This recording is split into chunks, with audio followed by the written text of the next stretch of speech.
municipais estaduais que mandam aqui para o MEC um relatório de quantos alunos participaram de fato, como foi, porque o Brasil, por ser continental, as diferenças elas são muito díspares. Então, a gente tem dificuldade em montar um atendimento e um plano e um programa de recuperação uniforme para toda a nação. Então, eu creio que mais um mês ou um mês e meio, nós vamos ter pelo menos a ideia global de como isso está acontecendo e aí poder tomar algumas ações. Ministro, muito bom dia. Aqui é o Cláudio Humberto. Eu gostaria de saber o seguinte, ministro. Passado a pior fase, né, da pandemia e depois de, sei lá, alguma coisa próxima dos 500 dias fora da sala de aula, o MEC já tem uma avaliação do prejuízo no aprendizado de tantos jovens, tantas crianças fora da sala de aula nesse período todo, e o que fazer para recuperar isso no mais breve espaço de tempo possível? Cláudio, para mim é uma alegria também retomar aí a conversa com a Band, com vocês, mas deixa eu explicar uma coisa. Eu acho que a primeira ação foi tomada, que é exatamente o retorno da aula. Não se fala em outras ações, senão o retorno presencial às aulas. Esse é o grande diferencial para a melhoria da qualidade da educação do Brasil. Vamos lembrar que esses quase 500 dias foi um recorde que somente o Brasil, somente o Brasil teve tanto tempo de escolas fechadas e desde o outro ano, desde o final do outro ano, o MEC tem insistido um retorno cuidadoso, mas as narrativas elas foram se somando e quando a Justiça deu poder para que os gestores lá na ponta, eles sim, pudessem decidir quem e quando deveria voltar, então isso dificultou o trabalho do MEC. Então isso tem que ficar bem claro a toda a população brasileira que o MEC, ele tentou o retorno às aulas de uma maneira cuidadosa diante de uma doença desconhecida há muito tempo. E nós praticamente mandamos recursos direto para a escola. O MEC, que é federal, vamos usar essa palavra, ele entende que o aluno, ele não é nem federal, nem municipal, nem estadual, ele é brasileiro. E nós mandamos 1,7 bilhão para as escolas públicas, municipais e estaduais, dando um pouco de recurso, somando o recurso, para que as escolas pudessem comprar aqueles álcool gels, EPI, coisas e tudo mais. Então, a primeira ação é essa. Quer melhorar o ensino? Voltar às aulas presenciais. Agora, como disse há pouco, nós estamos finalizando essa questão de avaliação para a gente sentir de maneira até diferente nas várias regiões qual é o grau de dificuldade, uns mais, outros menos, para que o MEC possa agir de uma maneira bem direta. Ministro, bom dia. Vai, Cláudio, tem alguma pergunta aí? Não, vai lá, se for o mesmo assunto. Não. Ministro, bom dia. O Pedro Campos, eu queria perguntar para o senhor a respeito da atuação do Ministério da Educação daqui para frente. Me parece que há um consenso entre educadores, professores, especialistas, gestores públicos de que não dá mais para esperar o retorno às aulas. Mas o que fazer com esses alunos que estão voltando para a sala de aula com conteúdo que não foi absorvido, principalmente aqueles alunos da rede pública, né? Que essa defasagem entre o público e o privado aumentou. Queria que o senhor trouxesse aqui um pouco do que o Ministério da Educação pretende, né, como liderança nacional nesse campo, para tentar recuperar esse conteúdo perdido. Algo relacionado a ensino integral pode ser acelerado no Brasil para, de alguma forma, tentar reaver esse prejuízo aí que ficou para jovens e crianças de todo o Brasil? Bom, eu perdi um pouquinho da pergunta no finalzinho por causa da conexão, mas eu creio que eu sei o que você está perguntando, Pedro. O que nós... acabei de sair de uma reunião agora em que nós estamos alinhando e finalizando a questão do orçamento para o ano que vem E um dos pontos que nós estamos enfatizando é exatamente isso que você falou, foi a questão do tempo integral. A volta às aulas e usar também o uso no contraturno de alguns créditos para que os alunos possam ter, quem sabe, reforço escolar e tudo mais. Então, o que a gente vai fazer vai depender naturalmente dessa avaliação que estamos finalizando, e aí, lembrando sempre que todas as ações, isso eu quero deixar, parece que eu estou sendo repetitivo, mas eu quero deixar bem claro a todos os seus ouvintes, todas as nossas ações, elas são ou não referendadas lá na ponta, pelo secretário estadual e pelo secretário municipal de educação do município. Então, as ações, o MEC ele funciona apenas como aquele que dá a diretriz, que impulsiona as políticas educacionais do Brasil, mas a assunção ou não dessas práticas depende lá na ponta. Então, nós estamos já com uma série de programas, inclusive programas de capacitação de professores, para que eles possam, de alguma maneira, minimizar essa perda que não só os brasileiros tiveram, né? Isso não justifica, mas ajuda a gente a explicar a situação. Essa situação da educação do Brasil, ela é compartilhada por milhões de estudantes no mundo todo. Todo mundo está procurando um caminho e uma resposta para tentar ganhar esse tempo que foi perdido de escolas fechadas. Entendi, ministro, mas só para ficar claro, essa questão do ensino integral, né, é uma prioridade do governo? Dá para aproveitar esse momento, já que houve essa perda, para implantar o ensino integral, e o governo federal pretende ajudar financeiramente estados e municípios a implantar essa política de ensino integral? Nós já temos algumas escolas que funcionam em tempo integral, e o importante é que o tempo integral ele tem se mostrado uma ferramenta interessantíssima.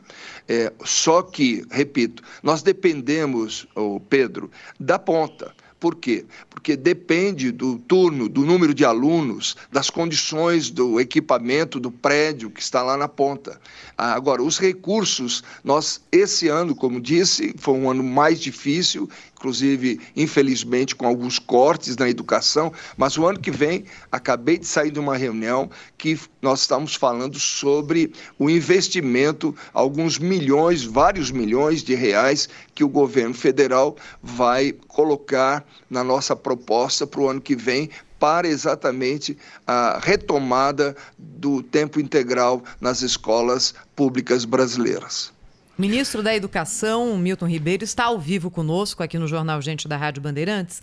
Ministro, eu queria perguntar para o senhor sobre aquele projeto que dava recursos aos estados para investirem em acesso à internet para fins educacionais. Lei 14.712 de 2021, que dava 3,5 bi para os estados. Isso deveria ser repassado pela União. O Congresso aprovou. O presidente Jair Bolsonaro vetou esse projeto, o Congresso derrubou o veto do presidente e agora, por meio da Advocacia Geral da União, o governo federal pede ao Supremo que barre a vigência dessa lei. Por quê, hein, ministro? Qual é o problema aqui, no entender da União, do governo federal, nessa lei que foi aprovada pelo Congresso, que dá recursos aos estados para que haja internet gratuita nas escolas? Parece uma contradição, mas eu vou tentar explicar isso. Nós temos um outro projeto que caminha no Congresso, um projeto que trata do mesmo tema, do mesmo assunto, só que é uma lei muito melhor elaborada. Do jeito que está, eu quero afirmar a você e a todos os ouvintes que nós vamos ter um descontrole. A questão da educação não é só recurso nem dinheiro. Se fosse assim, os anos anteriores, antes do governo Bolsonaro assumir, a educação estaria num patamar elevadíssimo. Havia recursos, havia toda uma política maior de distribuição de muitos recursos. E o que a gente viu pelos certames é que a educação brasileira elas tem regredido a cada ano. Então, a questão não é recurso. E A maneira como essa lei está sendo, eu fui lá, falei contra a derrubada do veto, porque eu entendo que nós não podemos simplesmente derramar dinheiro para os estados sem uma política de cobrança. E o que acontece? Em termos de prioridade, só para você entender, nós temos, Thaís, o seguinte, nós temos das 134 mil escolas, nós temos 3 mil ainda no Brasil, eu estou vendo aqui os dados, 3.400 escolas sem água. Eu tenho também 3.800 escolas sem energia elétrica. Eu tenho 8 mil escolas sem saneamento. Agora, eu tenho 54 mil, quando eu falo, é MEC. Então, nós temos 54 mil escolas rurais. Você sai aqui da região da grande cidade, a internet nem funciona mais. Esse negócio de só colocar um tablet na mão de um aluno, não é essa propriamente a grande solução. Existe todo um entorno, existe toda uma série de acessórios que nós precisamos tomar com cuidado. Quer dizer, quando eu olho e vejo 8.500 escolas públicas sem saneamento básico, eu tenho que pensar onde eu vou colocar esse recurso. Eu prefiro atender algumas prioridades mais prementes da sociedade brasileira do que simplesmente dar um tablet com conexão. Entende? É uma escolha. Mas, ministro, que eu tenho que fazer. Mesmo no momento de pandemia, em que o ensino remoto se mostrou a saída para o acesso dos estudantes brasileiros aos conteúdos educacionais? É uma saída, mas você há de convir comigo que para as crianças mais novas, esse tipo de ferramenta, ela funciona em termos.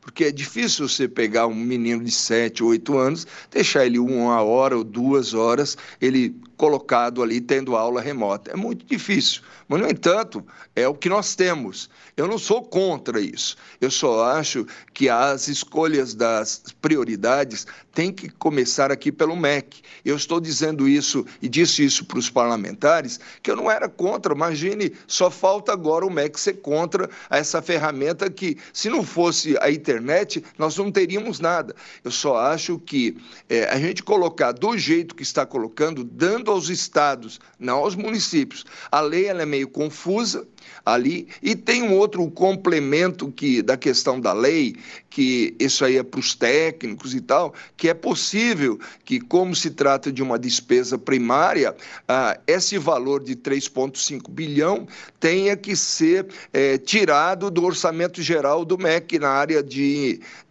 comunicação. Se isso for verdade, é a mesma coisa que descobrir um santo para cobrir o outro. Então, é essa a minha preocupação. E por isso que eu pedi, vamos esperar, vamos analisar um pouco mais, vamos discutir. O MEC não é contra a internet, não é contra a conexão. Eu só acho que nós devemos fazer isso de uma maneira, elaborar um pouco melhor essa lei. Para mim, a lei que foi votada, eu tenho respeito pelo parlamento, sempre tive, mas ela não está boa, está confusa e vai trazer, não é só o dinheiro que é isso. Isso não importa tanto. Importa sim, mas não importa tanto. Tem que ter uma organização para que esse dinheiro seja aproveitado, o dinheiro público, de uma maneira responsável. Ministro, voltando rapidamente à questão da perda do aprendizado, né? Afinal foram quase 500 dias dos alunos sem aulas nas escolas públicas no nosso país. Há quem defenda a ampliação do ano letivo, né? do número de horas que são de aulas nas escolas públicas. Eu gostaria de saber o que é que o senhor acha dessa ideia, né, de ampliar o ano letivo para tentar recuperar esse atraso, porque há estimativas dando conta de que os alunos das escolas públicas perderão ou terão perdido cerca de 4 anos de aprendizagem. Isso é um prejuízo imenso, sobretudo para alunos pobres que precisam da educação para transformar a sua realidade, né? O que é que o senhor pensa disso? Nós temos já algumas equipes de especialistas, né, analisando isso e comparando as várias opiniões e as várias estatísticas que órgãos internacionais de educação têm nos passado. Isso ainda não está definido, decidido, mas é um assunto que está sendo tratado aqui internamente no MEC, essa possibilidade, porque apenas fazer um aluno progredir de um ano para o outro sem aula, sem aprendizado, é uma coisa que essa ação de progressão sem o real aprendizado, foi isso que deu essa derrocada na educação brasileira. Esse negócio de passar o aluno de ano simplesmente como se passa no ano de temporal, isso é uma vergonha para a educação brasileira. Passou o menino do antigo primeiro ano para o segundo ano sem saber ler. A gente sabe o que acontece na ponta. No entanto, esse assunto eu não vou lhe afirmar qual é a nossa decisão, mas é um assunto que está sendo analisado aqui por um pessoal técnico lá da educação básica e no momento oportuno nós vamos anunciar. Ministro, para finalizar, a discussão a respeito de alunos que frequentam a universidade pública e vieram do ensino privado, né? É uma discussão que nós temos há algum tempo aqui no Brasil sobre o grau de contribuição, a devolução do conhecimento, né? Que esse jovem que tem condições e acaba pelas condições que teve frequentando uma universidade pública, né, depois devolver esse conhecimento para a sociedade, pagar de alguma forma essa questão. Isso está no horizonte do Ministério da Educação? Esse debate se faz presente atualmente? Oi, Pedro. Eu sei, eu também estudei escola pública, né? Sempre, a minha vida toda trabalhei, estudei em escola pública. O que acontece é o seguinte, hoje, para conhecimento, eu tenho repetido isso de uma maneira insistente, para acesso à Universidade Federal, aos institutos federais, nós temos uma cota. Essa cota, a política de cotas, uma das, que é aquela que eu mais concordo, que é a cota social. 50% das vagas das instituições públicas brasileiras são reservadas a alunos oriundos de escolas públicas.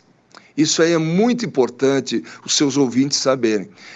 A rigor, nós temos já uma política eu creio que muito justa, considerando que os outros 50%, embora eles tenham vindo de escolas privadas, alguns até bolsistas em escolas privadas, mas talvez ali uma porcentagem, digamos, 40%, 45%, cujos pais teriam condições de pagar.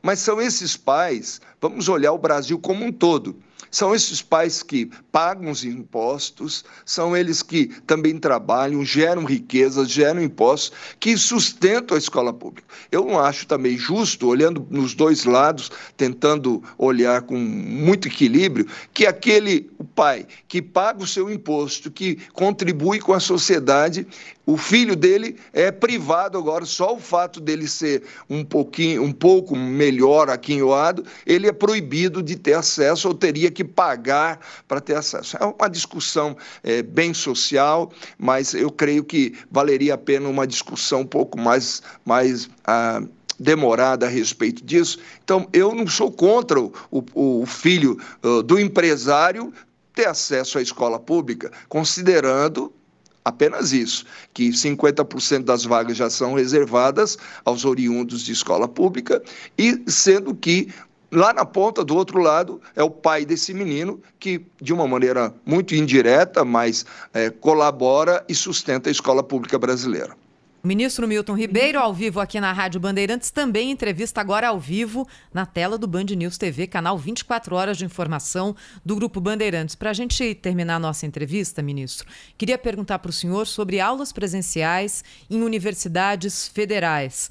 Muitas universidades se manifestaram dizendo que não voltam totalmente esse ano. Algumas talvez nem retomem o ensino presencial em 2021.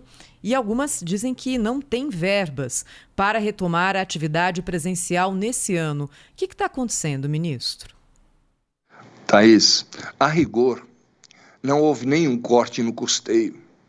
O que houve são cortes, não porque o governo federal ele seja totalmente avesso ou insensível à necessidade da educação brasileira federal. Não é verdade. Nós vivemos um tempo de lockdown, de falta de impostos. O governo ele usa o dinheiro do imposto arrecadado. Todo mundo sofreu com isso. Então, O custeio, ele foi mantido. O que nós tiramos, o corte que aconteceu, foi exatamente nas verbas discricionárias, que são essas verbas de uma construção nova, um programa novo. Isso sim, infelizmente, nós tivemos que diminuir ou cortar. Agora, não é verdade também que existem universidades, isso aí é uma questão de gestão. A hora que a universidade ela quer escolher um outro caminho, o gestor escolhe um outro caminho que não aqueles mais importantes durante uma pandemia de investimento, naturalmente vão faltar recursos, né? Então, eu não consigo ver, eu estou aqui, aqui por aqui, eu vejo as minhas contas, é claro que falta. Eu não tenho como construir laboratórios novos, não tenho como reformar salas e tal. Agora, o que eu vi, Thaís, isso sim, é a educação ser usada como uma ferramenta política. De que a educação pudesse se tornar um verdadeiro caos para que esse caldo político pudesse complementar aí toda uma programação ideológica. Isso é uma pena, porque o MEC tem tratado mesmo os partidos de oposição de uma maneira igualitária. Eu desafio qualquer deputado ou parlamentar de esquerda que venha aqui dizer, não, a minha escola que me apoia, eu sou de oposição, que o ministro fez alguma perseguição. De maneira alguma, é só perguntar lá na ponta. Eu desafio isso. Não existe isso. Então, o que eu creio é que a educação, como eu tenho insistido, a educação não pode ter partido, não de direita, mas também de esquerda, não. Nós temos que usar o meio da educação como um lugar de aprendizado. Vamos deixar as disputas políticas para fora das salas de aula. É a minha opinião e, por isso, eu não concordo de que houve falta de recursos. O custeio todo foi garantido e esse ano, mesmo em meio à pandemia, o nosso orçamento para custeio aumentou 2%. Mas é muito pouco. Puxa, é muito pouco, mas lembre-se que diminuiu a receita. Então, é por aí que essa é a minha resposta. Estou disposto sempre a conversar e os senhores reitores das universidades federais e dos institutos sabem muito bem do que eu estou falando. Ministro da Educação, Milton Ribeiro, obrigado pela entrevista aqui para a Rádio Bandeirantes, que foi retransmitida pelo canal Band News TV, também de forma simultânea, canal 24 horas de notícia do Grupo Bandeirantes de Comunicação. Até uma próxima, ministro. Muito obrigado, viu, Thaís? Pedro e Cláudio, eu acho que uma ação dessa de vocês só vem engrandecer o canal, a TV Bandeirantes, a Rádio Bandeirantes e ajuda também a esclarecer a população brasileira. Um bom dia para todos. Rede Bandeirantes de Rádio.